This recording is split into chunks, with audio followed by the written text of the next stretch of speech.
নবীজি জাবেলে নূর থেকে কোরআন নামক কিতাবটা নিয়ে এসে নিজের ঘরের গিন্নি বউ খাদিজাতুল কুবরা রাদিয়াল্লাহু তাআলা আনহাকে ডাক দিয়ে বলছেন, আমার স্ত্রী শোনো, আমি আল্লাহর নবী, আল্লাহ পাক আমাকে কোরআন নামক কিতাব দান করেছেন, আমি আখিরে জামানের পয়গম্বর।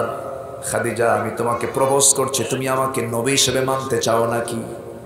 সঙ্গে সঙ্গে খাদিজার চোখে পানি চলে আসছে। তিনি বলছেন, আমার স্বামী গো, 15 বছর ধরে দাম্পত্যময় জীবন চালালাম, আমি আপনাকে পরখ করে দেখেছি, খুব কাছ থেকে লক্ষ্য করে দেখেছি, যার মুখ থেকে অযাচিত একটা বেহুদা কথা যার মুখ থেকে বের হতে দেখলাম না, যিনি একটা মিথ্যা কথা বললেন না, যার মুখ থেকে একটা রং কোনো বিহাব আমি পেলাম না, আপনি যে আল্লাহর পয়গম্বর হবেন এতে আমি খাদিজা 16 আনা বিশ্বাস করি।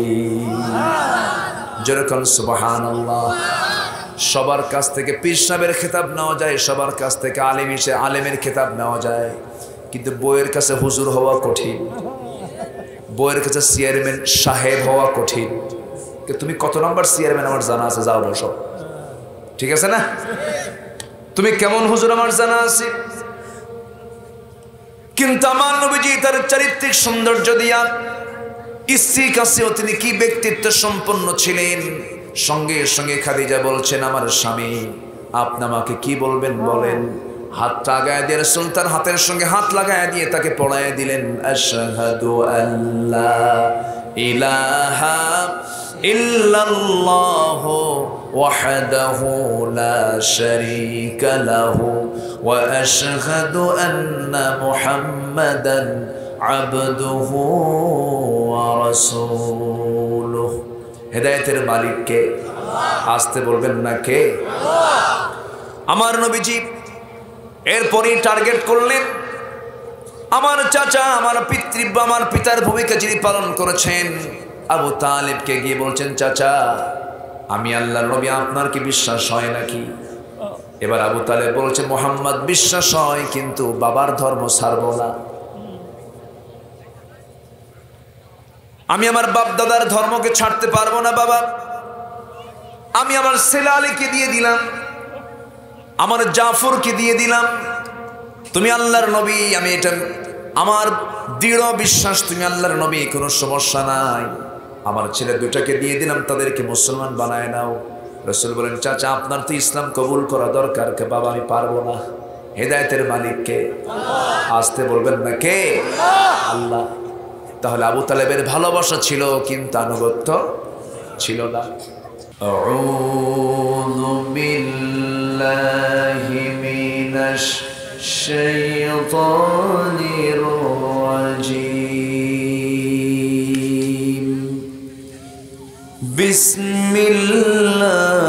বিসমিল্লাহির রাহমানির রাহিম।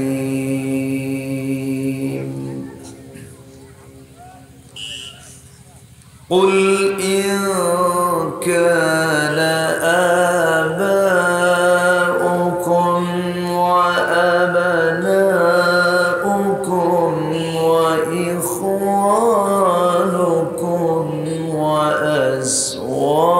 وأزواجكم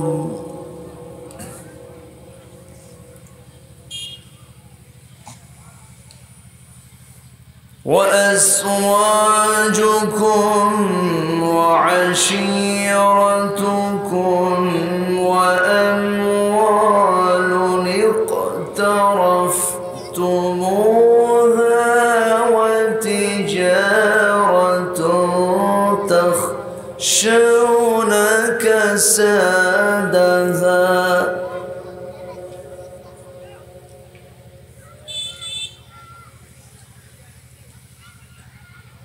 ومساكن ترضونها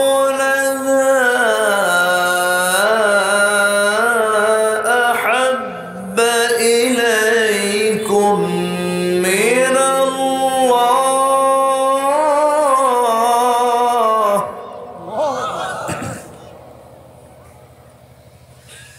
أحب إليكم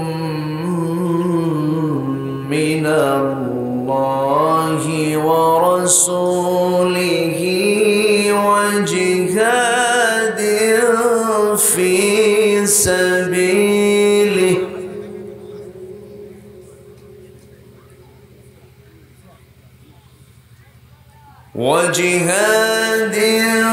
في سبيله فتربصوا حتى يأتي الله بأمره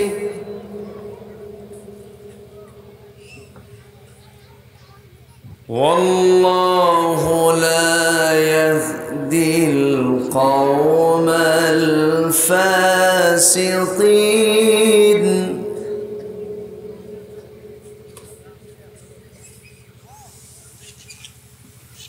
الله أكبر بسم الله الرحمن الرحيم إن الله وملائكته يصلون على النبي يا أيها الذين آمنوا صلوا عليه وسلموا تسليما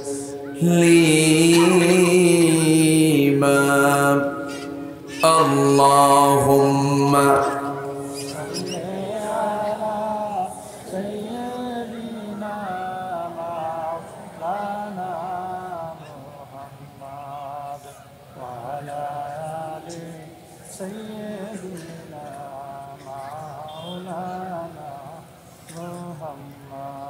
সবাই বলুন বালাগাল উলা বিকামালিহি কাশাফাত তুজা বিজামালিহি হাসানাত জামিউ খিসালিহি সাল্লু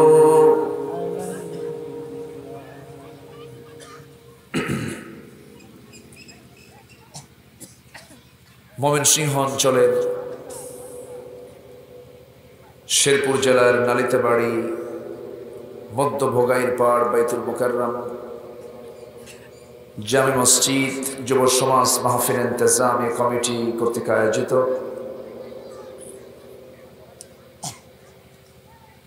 দিনের বেলা অনুষ্ঠিত আজকের এই তাফসীর মাহফিল 2022 মহৎ আয়োজনের সম্মানিত সুযোগ্য সভাপতি জনাব মাওলানা জামাল উদ্দিন সাহেব,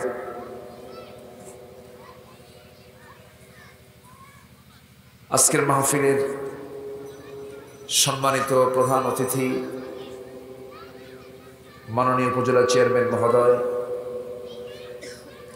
কথা বলেছেন মোহতারাম জনাব মাওলানা মুস্তাফা হোসেন সাহেব, ডাক্তার মাওলানা সাইদুল ইসলাম আকন্দ সাহেব, উপস্থিত হযরত উলামায়ে কেরাম, ফদলা ইজাম, সুশীল সমাজ, জাতির শ্রেষ্ঠ সন্তান, শিক্ষক মণ্ডলী, সামনে উপস্থিত আমার প্রাণপ্রিয় সম্মানিত দ্বীনী ভাইরা, আড়ালে বসে আছেন শ্রদ্ধেয়া সম্মানিতা মা বোনেরা। আলোচনার সূচনায় আনুষ্ঠানিকতার মধ্য দিয়ে আমার পক্ষ থেকে আবারও দিল খোলা সালাম, আসসালামু আলাইকুম ওয়া রাহমাতুল্লাহি ওয়া বারাকাতুহু। সবাই কেমন আছেন? আলহামদুলিল্লাহ। এখানে আসার তৌফিক দিয়েছেন কে? আল্লাহ। আবার নিয়ে যাওয়ার মালিক কে? আল্লাহ। এই গধূলি বেলা যে সময় মানুষ 24 ঘন্টার ব্যস্ততার গুরুত্বপূর্ণ একটি ব্যস্তময় মুহূর্ত এই বিকালবেলা। ঠিক সেই মুহূর্তে আপনারা কোরআন শোনার জন্য আমাকে আপনাকে যিনি এমন সুন্দর একটা আয়োজনে শামিল হওয়ার তৌফিক দিয়েছেন, সেই মহান মাবুদের দরবারে আমরা সবাই লাখ কোটি সাজুদ শুকর আদায় করছি, মুহাব্বতান বলে উঠছি আলহামদুলিল্লাহ। সবাই বলছে আল্লাহুম্মা ইন্নী আসআলুকা আল হুদা ওয়াত তুকা ওয়াল আফাফা ওয়াল গিনা। সবাই বলি আল্লাহুম্মা লাকা আসলামতু ওয়া বিকা আমানতু ওয়া আলাইকা তাওয়াক্কালতু ওয়া ইলাইকা আনাবতু ওয়া বিকা খাসামতু। আমরা আল্লাহ তাআলার শুকর আদায় করে নিলাম। সম্মানিত হাজিরিন, আমার পূর্বের মেহমানরা অনেক গুরুত্বপূর্ণ কথা বলেছেন। আমার হাতে সময় খুবই অল্প, তবে যতটুকু সময় আছে আমলের নিয়তে শুনলে এটা অনেক সময়। আর যদি মনে করেন না একটু শুনি, সুর ভালো, স্টাইল ভালো, মোশান ভালো, এরকম হলে তাহলে সময় খুবই অল্প। আর আমলের নিয়তে যদি শুনি পর্যাপ্ত সময় আছে না নাই? আছে।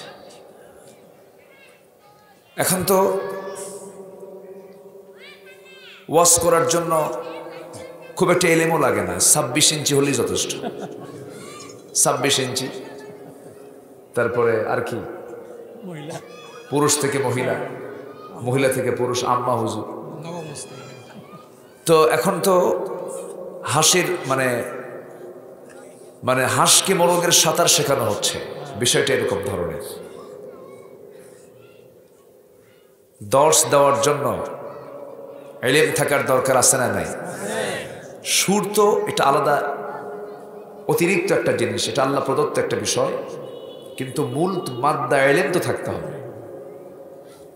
একজন শিক্ষানবিশ পড়াশোনা করে, ক্লাস 6-7-এ পড়ে, উনিও এসে ওয়াজ করে। ওয়াজ মানে কি জানেন? নসিহত করে। সামনে বসে থেকে বুড়া মানুষ, উনি ক্লাস 6-এ পড়া ছাত্র নসিহত করতেছে। কেমন যেন একটা সিচুয়েশন আমি লক্ষ্য করছি। সম্মানিত ভাইয়েরা, সম্মানিত বন্ধুগণ, আল্লাহ তাআলা বলছেন লিমা তাকুলুনা মা লা তাফআলুন। তুমি সেই কথা বলতে যাও কেন যা তুমি করো না। কাবুরা মাকতান ইনদাল্লাহ, আল্লাহর কাছে এটা সবচাইতে বড় অপরাধ। এজন্য কথা বলতে গেলে আমলের হিসাব আগে দরকার না পরে দরকার? আগে দরকার। সম্মানিত উপস্থিতি, আমি চেষ্টা করব যে কজন ভাই আমার এখানে বসে আছি, আমি তো ভাবছিলাম যে আজকে লোকজন পাবো কিনা। সবাই তো এখন ফুটবল জ্বরে আক্রান্ত, বুঝলেন ভাই? এটা প্রায় মাসখানেক হলে শুরু হয়েছে। কোথায় ব্রাজিল, কোথায় আর্জেন্টিনা। আমার দেশে 2 গ্রুপে মারামারি করে ব্রাহ্মণবাড়িয়ার 3 জন শহীদ। মানুষ না কাউয়া, আল্লাহ জানে আসে না নাই বলে, আমার বোঝা আসে না। এখন গোটা পৃথিবীতে চলছে মিলিটারি ওয়ার দিয়ে জানা হচ্ছে। পৃথিবীতে এখন চলছে হলো কালচারাল ওয়ার, সাংস্কৃতিক যুদ্ধ। বোঝেন নাই? সাংস্কৃতিক যুদ্ধ। কলকাতার চ্যানেলগুলোতে অভিনেত্রীরা যে জামা পরে, সেই জামা পরের দিন আমার দেশের মেয়েরা পরে। ব্রাজিল আর্জেন্টিনার খেলা খেলতেছে কাতারে, মানুষ কোথাকার, হয়তো সেই খেলোয়াড়রা আমার দেশের নামই জানে না, অথচ সেই জার্সি এবং নাম্বার সহ, নাম সহ, শেরপুরের নালিতে বাড়ির অজপাড়া গ্রামের ছোট্ট একটা ঘরের ছোট্ট একটা শিশুর গায়ে সেই জার্সি লাগানো। এটাই হলো সাংস্কৃতিক যুদ্ধ। এটা দিয়ে তারা মার্কেটিং করছে পৃথিবীতে। ওরা কিন্তু ঠিকই কাজ করতেছে, ওদের আয় ইনকাম ঠিকই করে নিচ্ছে। মাঝখান থেকে আমাদের কি হলো, শেষ রাতে তাহাজ্জুদ না পড়ে খেলা দেখিয়া ফজর নামাজ না পড়ে ঈমান নষ্ট করে শুয়ে পড়লাম। লস কাদের? লস কাদের বলেন? আমাদের, তাদের কোনো লস নাই। সম্মানিত ভাইয়েরা, এখানে সমস্যা হলো আমাদের মোহাব্বত, আমাদের ভালোবাসার লক্ষ্য ঠিক নেই। আজকে আমার আলোচনার মূল সাবজেক্ট হচ্ছে আমাদের ভালোবাসার লক্ষ্যকে ঠিক করা। আমাদের ভালোবাসার মূল লক্ষ্য যিনি কেউ না, তিনি কে? আসতে বলবেন না কে? আচ্ছা, ভালোবাসা মোহাব্বত কি পিতার প্রতি নাই? আসতে বলে। পিতা মারা গেলে সন্তান কি করে? কান্দে কেন? মোহাব্বতে। সন্তানের কান্না আর পৃথিবীর সকল লোকের কান্না কি একরকম হবে? বাপ মরলে সন্তানের অবস্থা কি হয়? ভালোবাসার কারণেই তো। আচ্ছা, এরপরে সন্তানের প্রতি পিতার টান আছে না নাই? পৃথিবীতে সবচেয়ে বড় বোঝা হলো বাবার আগে যদি সন্তান মারা যায়, লাশটা যদি ঘাড়ে নেয় তখন কেমন লাগে? খারাপ লাগে। এটা মোহাব্বতের ফলাফল। নিজের ভাই, স্ত্রী, আত্মীয় স্বজন, উপার্জিত সম্পদ, ব্যবসার মালামাল, বাসস্থানের একটা মোহাব্বত, এগুলো প্রত্যেক মানুষের ভিতরে আছে না নেই? আছে। আল্লাহ তাআলা সূরা তওবার 24 নম্বর আয়াতে এই ভালোবাসার বিষয়গুলোকে সামনে নিয়ে এসে বলতেছেন, এগুলো কি বেশি ভালোবাসবা না কার বেশি ভালোবাসবা? জেনে রাখো হে রাসূল, আপনি গোটা পৃথিবীর সকল ইমানদারদেরকে এটা জানিয়ে দেন আমরা কোন ভালোবাসার দিকে আছি। চিন্তা করা যায়, আর্জেন্টিনা হারে 70 বছরের বুড়া আত্মহত্যা করে মরে, আমার দেশ। এই দুঃখ রাখি কোথায়? আমার বোঝা আসে না। অথচ সেই ভালোবাসা যদি রাসূলের জন্য হতো, সোজা জান্নাত। জোরে বলি সুবহানাল্লাহ। তাহলে ভালোবাসার লক্ষ্য আমাদের ঠিক করার দরকার আছে না নাই? স্বপ্নে তো বহু কিছু দেখি, এখন তো খেলার স্বপ্ন দেখতেছে সব যুবকরা, তাই না? রাতের ভিতরে স্বপ্ন দেখছে খেলা হচ্ছে, খেলতে কিন্তু নিজের স্বপ্নের মধ্যে খেইলা ঠ্যাং একটা গ্রিলের মধ্যে ঢুকে গেছে। আছে তো, যা কল্পনা করে তাই তো হয়। কিন্তু চেতনায় থাকতে হবে মুহাম্মদ সাল্লাল্লাহু আলাইহি ওয়াসাল্লাম। আল্লাহ রাব্বুল আলামিন বলেন, قل إن كان آباؤكم وأبناؤكم وإخوانكم وأزواجكم وعشيرتكم وأموال اقترفتموها وتجارة تخشون كسادها ومساكن ترضونها أحب إليكم من الله ورسوله وجهاد في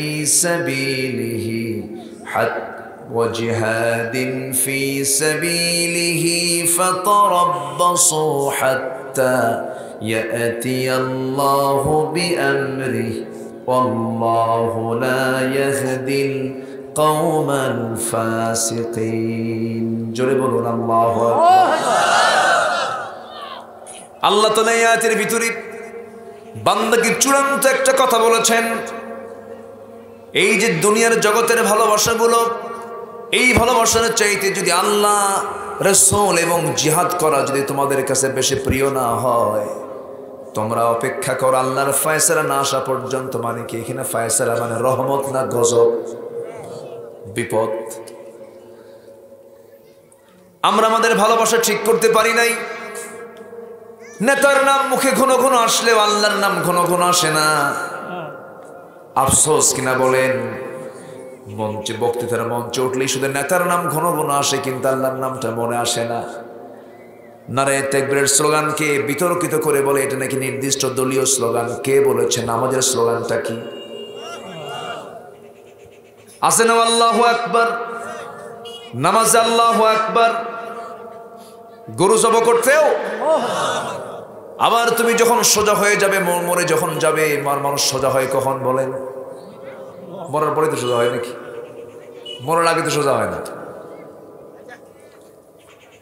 আমার ভাইয়েরা, মরার পরে যখন সে লাশ হয়ে যখন পড়ে থাকে, তার জানাজার প্রয়োজন হয়ে যায়, সেই জানাজার স্লোগান কি বলেন? আরো জোরে বলেন আল্লাহু আকবার। তাহলে মরতে আল্লাহু আকবার, জন্ম নিতে আল্লাহু আকবার, নামাজে আল্লাহু আকবার, আকামতে আল্লাহু আকবার, সব কাজ আল্লাহু আকবার ছাড়া চলে না। যারা এই আল্লাহু আকবারকে নির্দিষ্ট দলীয় স্লোগান বানায়, যারা বিতর্কিত কথা বলে, আমি আমার ভাষায় বলবো না, ইমানের দৃষ্টিতে, দ্বীনের দৃষ্টিতে এই সমস্ত বান্দাদের ইমানটাও বিতর্কিত, চিন্তা বিতর্কিত, জন্ম বিতর্কিত। আমার চেতনায় থাকবেন কে? আল্লাহ।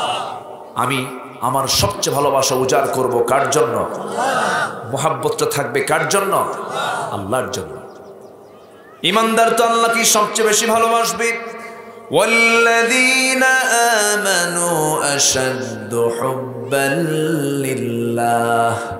ইমানদাররা সবচেয়ে বেশি ভালোবাসে কাকে বলেন? আল্লাহকে বেশি ভালোবাসে, আল্লাহকে কাছে মনে করে, আল্লাহ কি সবচেয়ে বেশি প্রিয় মনে করে। কারণ আমার দুঃসময় সুসময়, আমার স্বপন, আমার কিছু সব কিছু, আমার সমস্ত কার্যক্রমে সবসময় আমার সঙ্গে থেকে যান কে? আসতে বলবেন না কে? জগৎ মোট পাঁচটা। কয়টা জগৎ বলেন? আলমে আরওয়াহ, রুহের জগৎ পার করে এসেছি আমরা। আলমে বুতুন, মার পেটের জগৎ পার করে আসছি আমরা। নাম্বার 3 হলো আলমে জাহান, দুনিয়ার জগতে আমরা এখন অবস্থান করছি। সামনে রয়েছে আলমে বারজাখ, কবরের জিন্দেগি। এরপর আরেকটা জগতের নাম হলো আলমুল আখিরাহ, আখিরাতের জগৎ। এখন আমরা কয় নাম্বার জগতে আছি? আসতে বলবেন না কয় নাম্বার? আগের 2টা পার করেছি, সামনের 2টা এখনো আছে। আর দুনিয়ার জাহানটা, এই জগৎটা চলমান।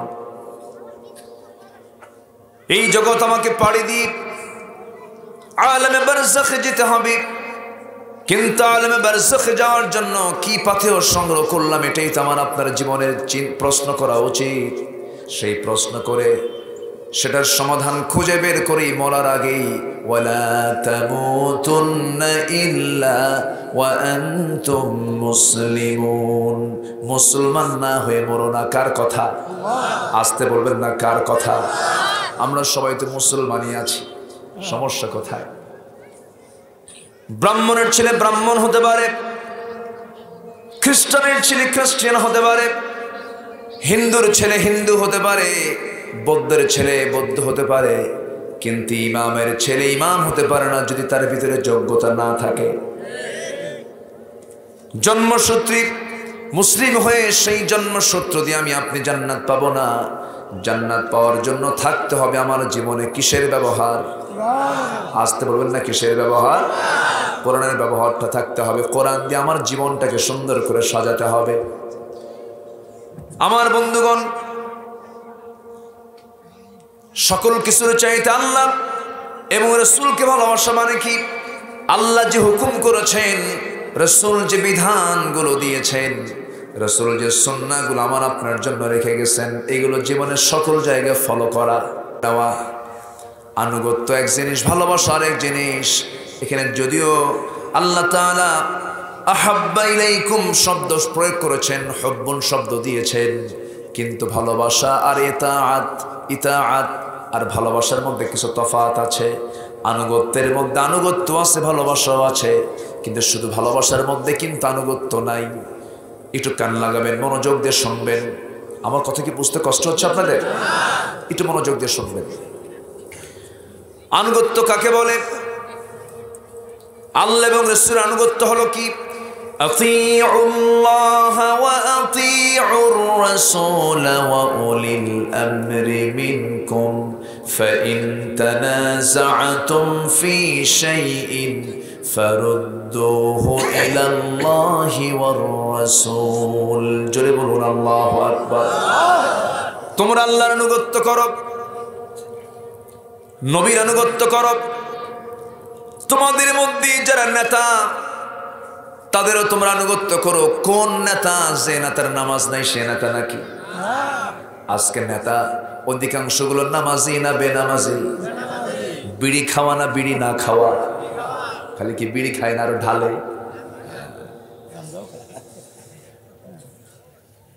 ইয়াওমা নাদউ কুল্লা উনাসিম বিইমামিহিম।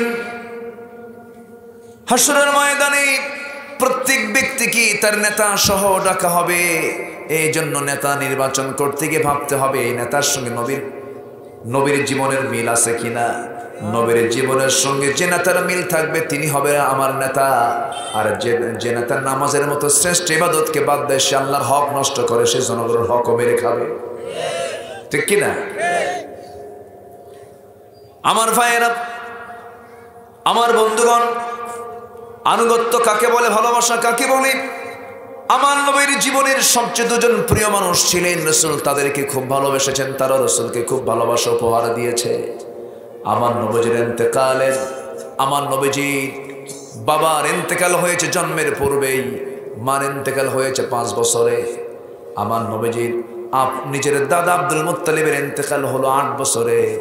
এরপর আমার নবীর পিতৃব্যের ভূমিকা যিনি পালন করেছেন সারা জীবন, আমার নবীর ডানে বামে থেকেছেন যে চাচা, সেই চাচার নাম হলো আবু তালেব।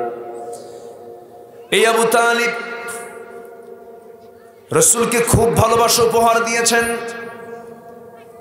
এমনকি নবীর জন্য শিব আবু তালেবের মতো বয়কটও থেকেছেন।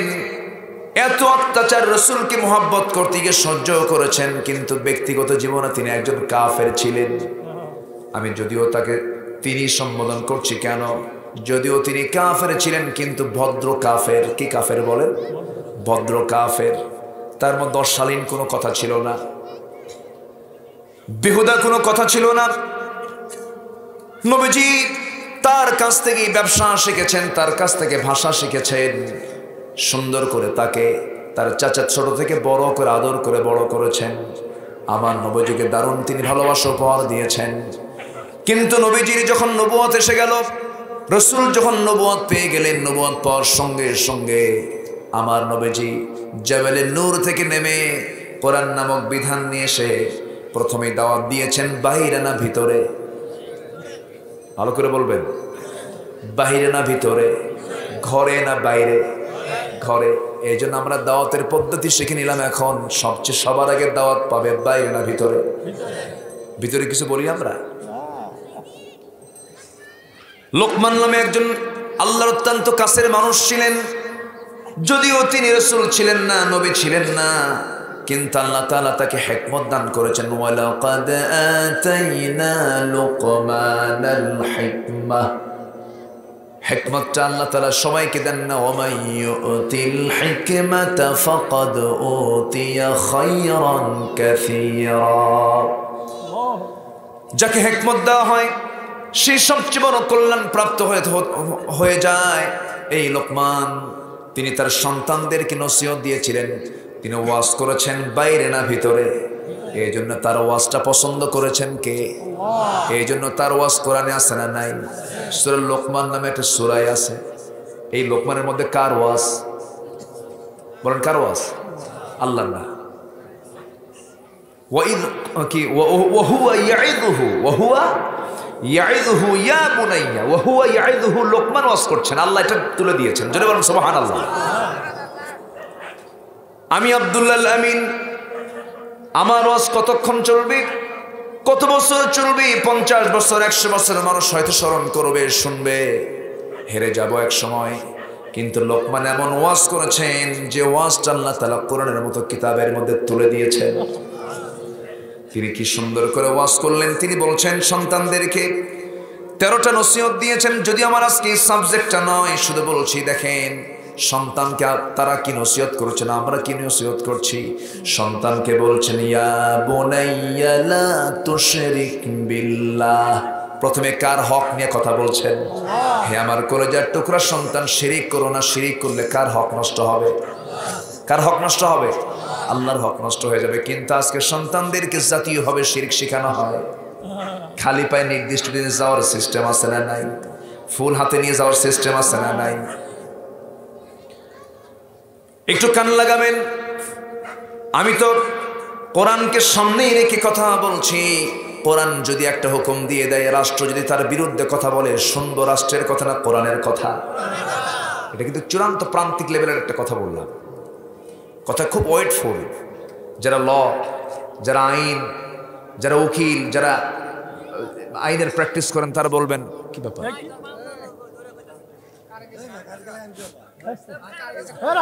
এই থামেন, চলে গেছে বিদ্যুৎ, যাক না, একটু ধৈর্য ধরেন। যাবেন?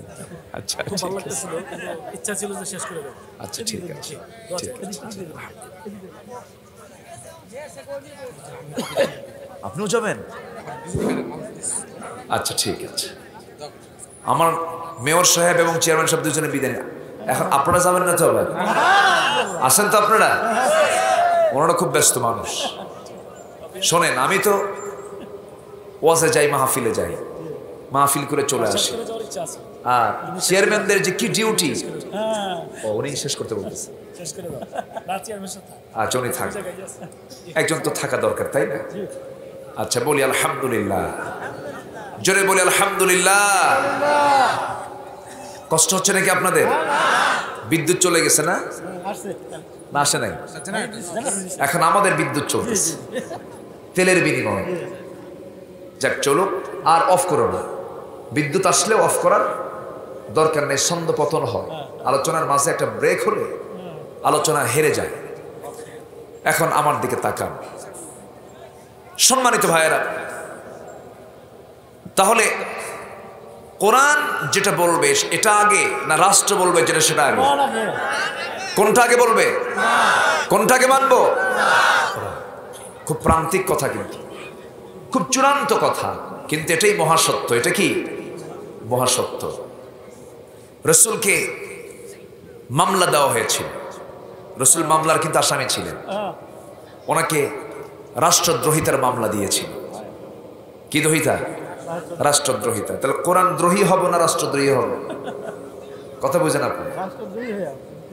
অন্য কিছু হওয়া হোক হোক, কিন্তু কোরআনের বিরুদ্ধে অবস্থান নেওয়া, এটা অবস্থান নিলে দুনিয়াও শেষ, আখিরাতও শেষ। সম্মানিত ভাইয়েরা, হক কথা তো বলতে হবে, না বললে তার উপায় নাই, তাই না? উপায় তো নাই। একটু কান লাগান, মনোযোগ দিয়ে শোনার কথাগুলো।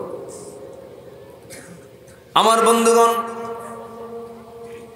নবীজি জাবেলে নূর থেকে কোরআন নামক কিতাবটা নিয়ে এসে নিজের ঘরে গিন্নি বউ খাদিজাতুল কুবরা রাদিয়াল্লাহু তাআলা আনহাকে ডাক দিয়ে বলছেন, আমার স্ত্রী শোনো, আমি আল্লাহর নবী, আল্লাহ পাক আমাকে কোরআন নামক কিতাব দান করেছেন, আমি আখিরের জামানার পয়গম্বর। খাদিজা, আমি তোমাকে প্রপোজ করছি, তুমি আমাকে নবী হিসেবে মানতে চাও নাকি? সঙ্গে সঙ্গে খাদিজার চোখে পানি চলে আসছে। তিনি বলছেন, আমার স্বামী গো, 15 বছর ধরে দাম্পত্যময় জীবন চালালাম, আমি আপনাকে পরখ করে দেখেছি, খুব কাছ থেকে লক্ষ্য করে দেখেছি, যার মুখ থেকে অযাচিত একটা বেহুদা কথা যার মুখ থেকে বের হতে দেখলাম না, যিনি একটা মিথ্যা কথা বললেন না, যার মুখ থেকে একটা রং কোনো বিহাব আমি পেলাম না। আপনি যে আল্লাহর পয়গম্বর হবেন, এতে আমি খাদিজা 16 আনা বিশ্বাস করি। যেরকম সুবহানাল্লাহ। সবার কাছ থেকে পীর সাহেবের খেতাব নেওয়া যায়, সবার কাছ থেকে আলেমের খেতাব নেওয়া যায়, কিন্তু বইয়ের কাছে হুজুর হওয়া কঠিন, বইয়ের কাছে চেয়ারম্যান সাহেব হওয়া কঠিন। তুমি কত নম্বর চেয়ারম্যান আমার জানা আছে, যাও বসো, ঠিক আছে না? তুমি কেমন হুজুর আমার জানা আছে। কিন্তু আমার নবীজি তার চারিত্রিক সৌন্দর্য দিয়া স্ত্রীর কাছেও তিনি কি ব্যক্তিত্ব সম্পন্ন ছিলেন। সঙ্গে সঙ্গে খাদিজা বলছেন, আমার স্বামী, আপনি আমাকে কি বলবেন বলেন। হাতটা আগায় দিয়ে রাসূল তার হাতের সঙ্গে হাত লাগায় দিয়ে তাকে পড়ায় দিলেন, আশহাদু আল্লা ইলাহা ইল্লাল্লাহু ওয়াহদাহু লা শারীকা লাহু ওয়া আশহাদু আন্না মুহাম্মাদান আবদুহু ওয়া রাসূলুহু। হেদায়েতের মালিক কে? আসতে বলবেন না কে? আমার নবীজি এরপরই টার্গেট করলেন আমার চাচা, আমার আমার পিতার ভূমিকা যিনি পালন করেছেন আবু তালেবকে গিয়ে বলছেন, চাচা, আমি আল্লাহর নবী, আপনার কি বিশ্বাস হয় নাকি?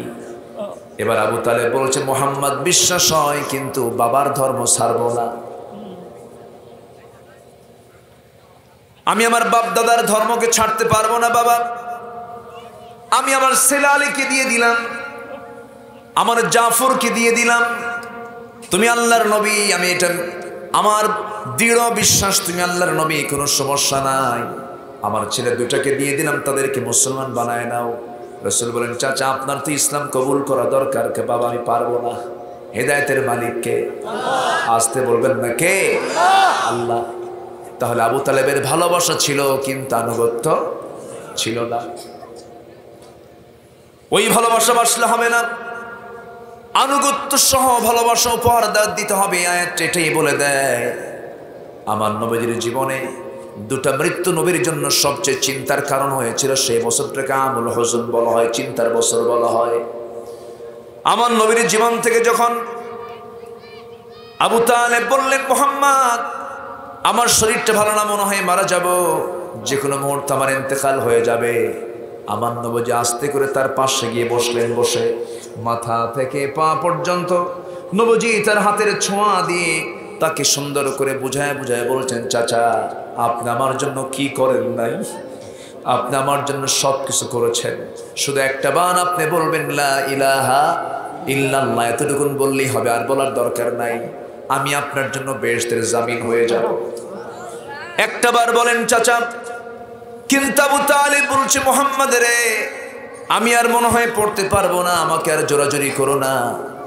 আমার নবী হাতটা গোটায় নিলেন, ওহী নাজিল হয়ে গেল, ইন্নাকা লান তাহদিনি মান আহবাবতা, আপনি যাকে ভালোবাসবেন আপনি তাকে হেদায়েত দিতে পারবেন না। আমার নবীজি হাতটা গোটায় নিলেন। সঙ্গে সঙ্গে আবু তালেবের ইন্তেকাল হয়ে গেল। আবু জেল রাব্বিয়াড়া হয়ে গেল, উচ্ছৃঙ্খল হয়ে গেল। কারণ আবু তালেব যতদিন বেঁচে ছিলেন নবীর সামনে আবু জেলরা আসতে ভয় পেত, কারণ আবু তালেবের সমাজে একটা প্রভাব ছিল। 3 দিন যেতে না যেতেই আমার নবীর সেই সবচেয়ে কাছের মানুষ, নবুয়তের জিন্দেগীর বিশাল বড় ভূমিকা যিনি পালন করেছেন, যিনি রাসূল যার পরামর্শ নিয়েছেন, লাকাদ খাশিতু আলা নাফসি, আমি নিজের জীবনের শঙ্কিত, খাদিজা আমি মনে হয় মরে যাব। এবার খাদিজা বলতেন, আমার স্বামী আপনি কোনো চিন্তা করবেন না, আমি আপনার পাশে আছি, আল্লাহ আপনার পাশে আছেন, আপনি কাউকে ঠকান না, আপনি ইতিমের পাশে থাকেন, অসহায়ের পাশে থাকেন। সবসময় যিনি আমার নবীর পাশে সাহস দিয়া, শক্তি দিয়া, অর্থ দিয়া, সব কিছু দিয়া যার পাশে যিনি সবসময়ের জন্য ছিলেন, তিনি হচ্ছেন খাদিজা। খাদিজাও আস্তে করে বলছেন, হুজুর আমি মনে হয় বাঁচবো না, আমি দুনিয়া থেকে বিদায় হয়ে যাব। আমি আপনার কাছে কোনোদিন কোনো কিছু চাই নাই, তবে আজকে আপনার কাছে আমি একটা জিনিস চাবো। কি চাও? কি চাওয়া বলো আমার খাদিজা। তিনি বলছেন, দুনিয়ার জাগতিক জীবনের কোনো কিছু নয়, আমার জীবন নিয়ে আমি শঙ্কিত, আমি মনে হয় 3টে প্রশ্নের জবাব দিতে পারবো না। আমাকে কবরে শুয়ে দেওয়ার পর আমার 3টে প্রশ্নের জবাব আপনি রাসূল আপনি আমার হয়ে দিয়ে দিবেন। কবরের টেনশন আছে না নাই? আসতে খবর না আছে না নাই? আমার দেশের কিছু লোক এত মূর্খ, অনেকদিন আগে এক মাহফিলে আলোচনা করতে নিয়ে বলতেছে, একটা চিন্তা আমার খুব হয়, কি বিড়ি ছাড়া তো আমি থাকতেই পারি না। দেখেন কি চিন্তা হয়। তাহলে তো আপনার কি সমস্যা? আমি যখন মরে যাবো, আমাকে যখন কবরে রাখা হবে, এই দীর্ঘকাল সময় কেমনে থাকবো? বিড়ির প্যাকেট ট্যাকেট পাওয়া যাবে না? যে যার চিন্তা নিয়ে থাকে। আমার ভাইয়েরা একটু কান লাগান, মনোযোগ দিয়ে শোনেন। যে খাদিজাকে আল্লাহ নিজে সালাম দেন, কে সালাম দেন? আল্লাহ নিজে সালাম দিয়ে দেন। সেই খাদিজা কবর নিয়ে চিন্তা করছেন, সেই কবরে মনে হয় আমার আপনার যাওয়া লাগবে না। যাওয়া লাগবে কিনা বলেন? চিন্তা করার দরকার আছে না নাই? মান আকিয়াসুন নাস ওয়া আহজামুন নাস ইয়া রাসূলুল্লাহ, সবচেয়ে বিচক্ষণ লোকটাকে রাসূল বললেন, ক্বালা আকসারুকুম যিকরান লিল মাউত ওয়া আকসারুহুম ইস্তিআদাদা, তোমাদের মধ্যে সেই লোকটা সবচেয়ে বেশি চালাক বিচক্ষণ, যে মৃত্যুর কথা বারবার স্মরণ করে। কিসের কথা বলেন? মৃত্যুর কথা বারবার স্মরণ করলে তার দ্বারা কোনো খারাপ কাজ হতে পারে নাকি? হতে পারে না। আমার ভাইয়েরা, আমার বন্ধুগণ, সে আবু তালিব দুনিয়া থেকে বিদায়ের 3 দিন না যেতেই খাদিজার অসুস্থতা শুরু হয়ে গেল। তিনিও দুনিয়া থেকে বিদায় নিলেন। বিদায় নেওয়ার পর নবীজি নিঃসঙ্গ জীবন যাপন করছেন, নবীর পাশে কেউ নাই, নবীর পাশে কেউ নাই। কাফেররা বিয়াড়া হয়ে গেল। আমার নবীজি রাতের বেলা ঘুমানোর সময় হাতটা আগায় দেন, আমার খাদিজা মনে হয় আছে, কিন্তু খাদিজা নাই। বুকটা খান খান হতে লাগলো। এমন সময় অত্যাচার ডাবল ডাবল হয়ে গেল। সঙ্গে সঙ্গে আল্লাহ তাআলা ফেরেশতা জিবরাইলকে পাঠিয়ে দিয়ে বলছেন, জিবরাইল চলে যাও, আমার রাসূল আমার হাবিব অস্থির চিত্ততা নিয়ে আছেন, আমি তাকে আমার বাড়ির মেহমান বানায়া, আমার আরশ আযমে আমি তাকে মেহমান বানায়া নেব। জোরে বলুন সুবহানাল্লাহ। ভালোবাসা দিয়ে আবু তালেব জান্নাত পেলেন না, কারণ সে ভালোবাসা আনুগত্য নাই। ভালোবাসা দিয়ে খাদিজা জান্নাত পেলেন, কিন্তু সেই ভালোবাসায় আনুগত্য আছে না নাই? আছে। তাহলে সূরা তাওবার 224 নম্বর আয়াত। আমার কথা কি বিরক্ত হচ্ছেন নাকি আপনারা?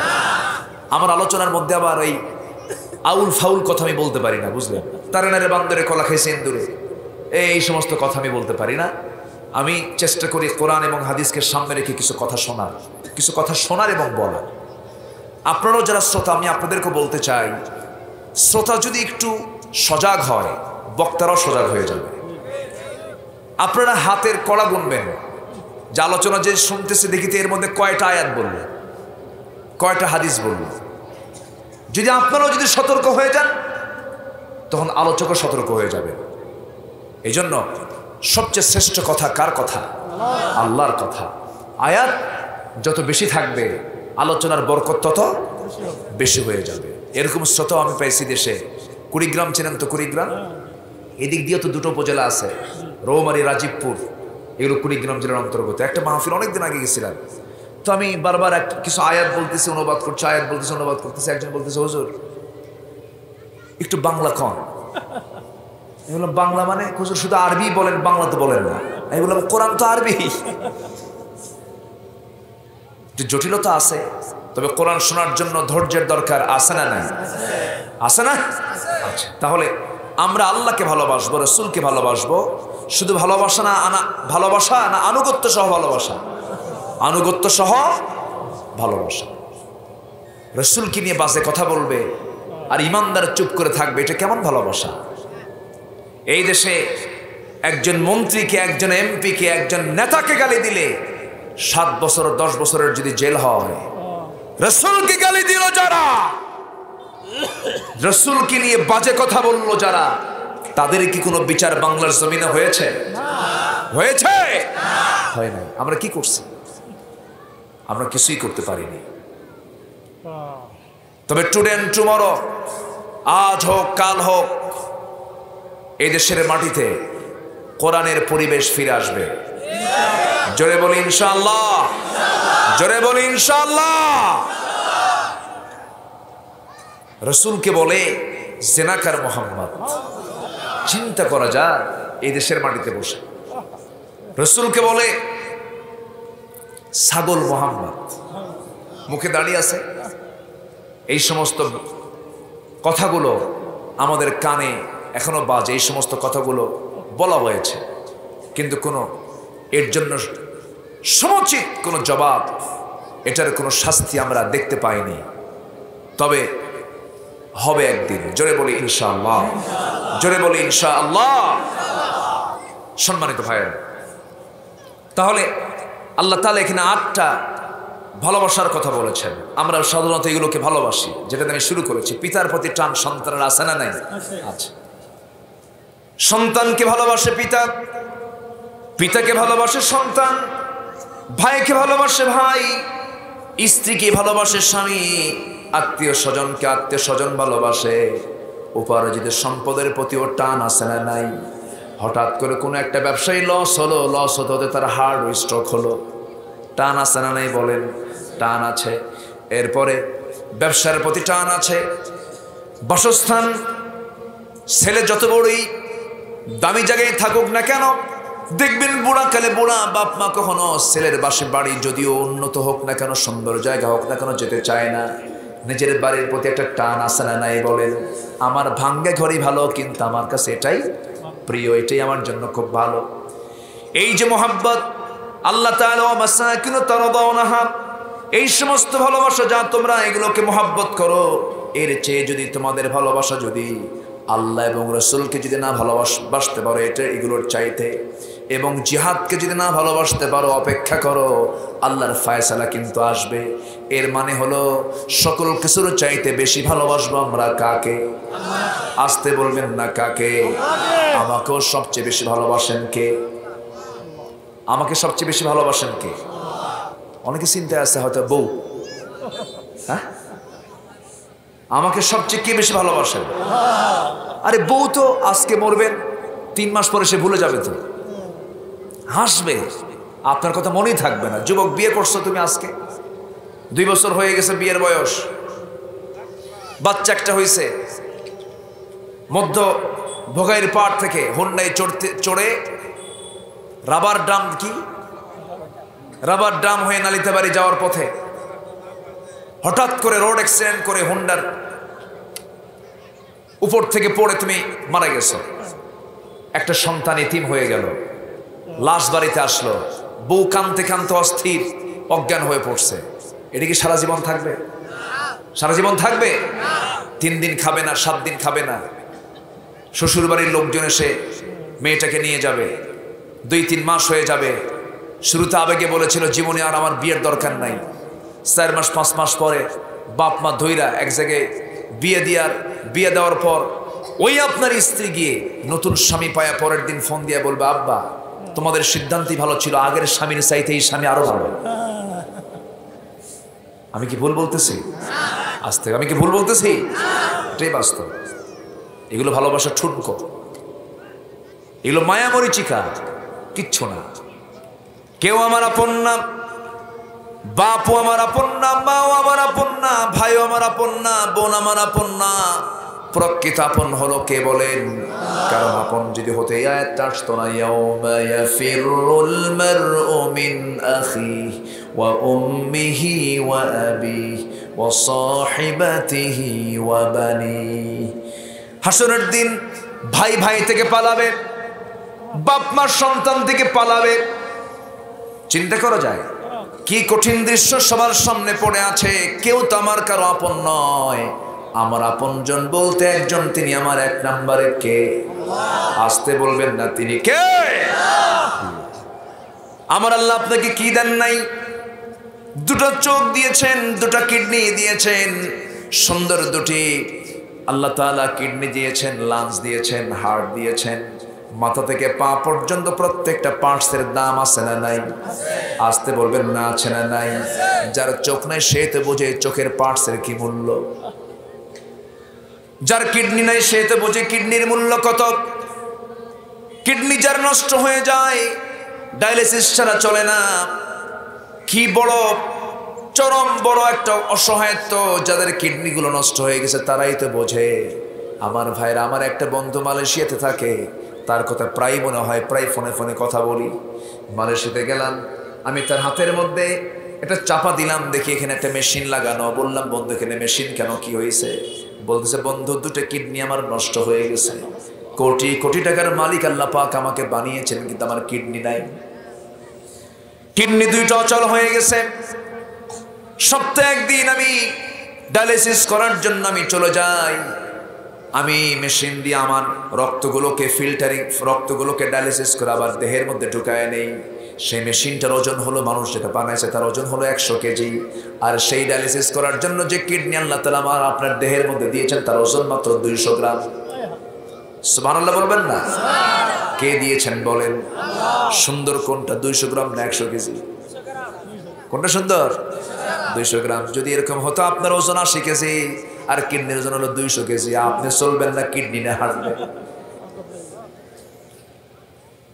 বন্ধুকে, বন্ধুকে আসতে বলেন, বন্ধুকে। এই চোখ চলার জন্য কি জেনারেটরের দরকার আছে না নাই? প্রত্যেকের শরীরে জেনারেটর আছে না নাই? আমার প্রত্যেকের শরীরে কিন্তু বিদ্যুৎও আছে।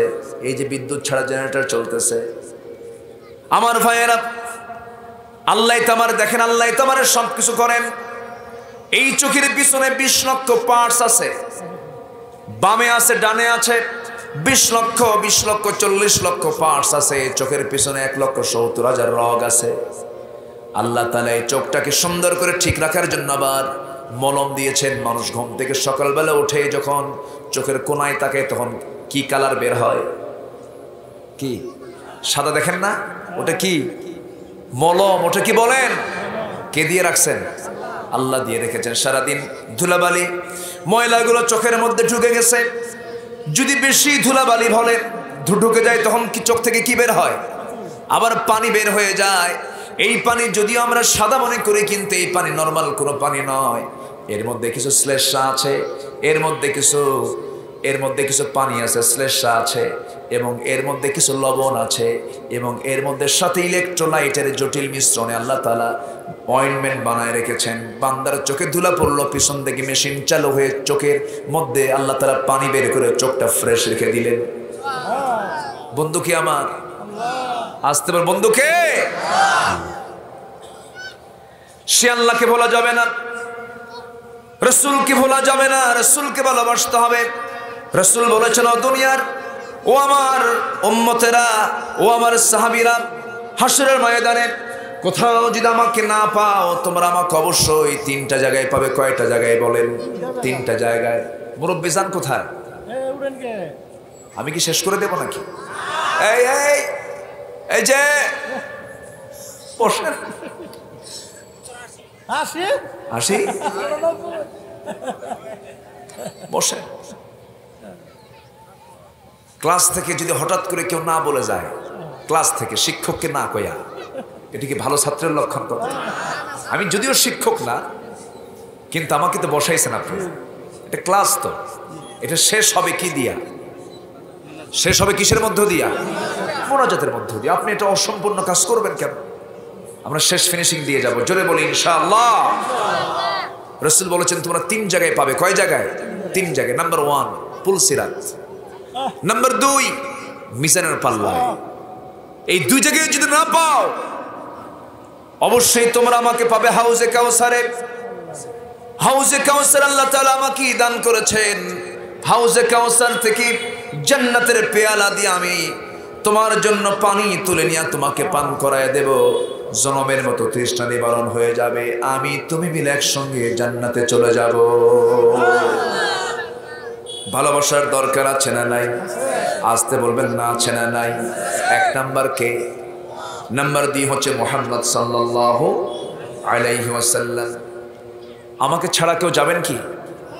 আমার সঙ্গে থাকবেন তো সবাই? আমরা একসঙ্গে এখান থেকে উঠবো, ঠিক আছে না?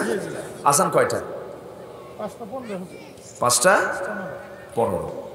আচ্ছা, 2টো বিষয় গেল। এবং ও জিহাদিন ফি সাবিলি, এবং জিহাদ করতে হবে কার পথে? মানে কার পথে? জিহাদকে নিজের ঘর বাড়ি, ব্যবসা, টাকা পয়সা, বাপ মা, ভাই বোন, আত্মীয় স্বজন, সকল কিছুর চাইতে জিহাদকে বেশি ভালোবাসতে হবে। এটা কার কথা? আসতে বলবেন না, কার কথা? আর আমার দেশের কিছু সমাজের কিছু লোক বলে জিহাদ কিসে? জিহাদ কি? জিহাদকে নিয়ে প্রশ্নবিদ্ধ কথা বলা হয়।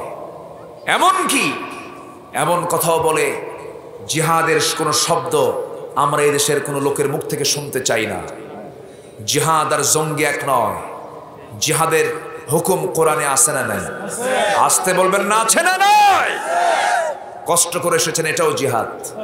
ফজরের সময় ঠান্ডা পানিতে উযু করে নামাজ পড়ে, এটাও কি জিহাদ? জিহাদের শব্দের এই প্রয়োগ আছে না নাই? বলেন। জিহাদকে এখানে বলা হয়েছে কোন জিহাদ? অর্থাৎ এই জমিনে কার দিনকে কায়েম করা? আসতে বলবেন না, কার দিনকে কায়েম করা? ছোট্ট একটা ঘটনা মনে পড়লো আমার। তাবুক অভিযানের কথা বলবো। তাবুক অভিযানে রাসূল 30,000 সৈন্য নিয়ে জিহাদে গিয়েছিলেন। কত হাজার? 30,000। এই সেই কথা। 30,000 সৈন্য নিয়ে রাসূল তার নেতৃত্ব দিয়ে তাবুকের প্রান্তরে পৌঁছলেন। যুদ্ধ হলো না, রোমানদের বিরুদ্ধে। তৎকালীন দুনিয়ার পরাশক্তি রোমান। বিনা যুদ্ধে রাসূল ফিরে আসলেন। মদিনার মসজিদে নববীর ভিতরে বসে আছেন। এক সাহাবী কাব বিন মালিক এসে রাসূলের সামনে বসে বলছেন, হুজুর একটা কথা বলবো কি? আমি কিন্তু তাবুকে যাই নাই, জিহাদে যাই নাই। রাসূল বললেন, কেন যাও নাই? হুজুর গাফলতি করেছি, গড়িমসি করেছি, যাই নাই। আচ্ছা, কে কি যাও নাই? হুজুর হেলাল বিন উমাইয়া যায় নাই। আর কে যায় নাই? মুরারা বিন রাবিআ যায় নাই। আর কে যাও নাই? খুঁজে আমার জানা নাই। রাসূল বলেন তুমি এখন চলে যাও। রাসূল বললেন, মদিনার সকল মুসলমানদেরকে, সাহাবাদেরকে জানায় দিলেন, প্রজ্ঞাপন জারি করলেন, আজকের থেকে এই 3 ব্যক্তির সাথে যারা জিহাদে যায় নাই, এদের সঙ্গে সালাম কালাম লেনদেন কথাবার্তা সব বন্ধ। তাদের কি নামাজ ছিল না? আসতে কয়। তাদের কি রোজা ছিল না? তাদের কি দান সদকা ছিল না? জিকির আজগার ছিল না? তাহলে যারা মনে করেন শুধু নামাজ কালাম জিকির আজগার আর টাকা আছে হজ আর কিছু দান সদকা করে জান্নাত চলে যাব, জান্নাত এত সস্তা? লম্বা ঘটনা, সময় তো নাই। আমি এসেছি এখানে অনেক আগে, ভাবলাম যে আজকে আমি মাইক পাবো কিনা সন্দেহ।